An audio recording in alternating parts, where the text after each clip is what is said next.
Hello. Sa akong stock, hindi na ako makalakad ng ayos. May na yung kaliwang pa ako. Kaya ito nagpagawa ko ng upuang may gulong.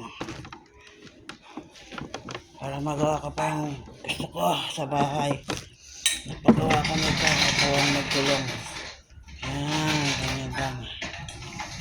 Ayan, kung nagustuhan niyo itong post ko, vlog ko, baka like po. Salamat sa panonood.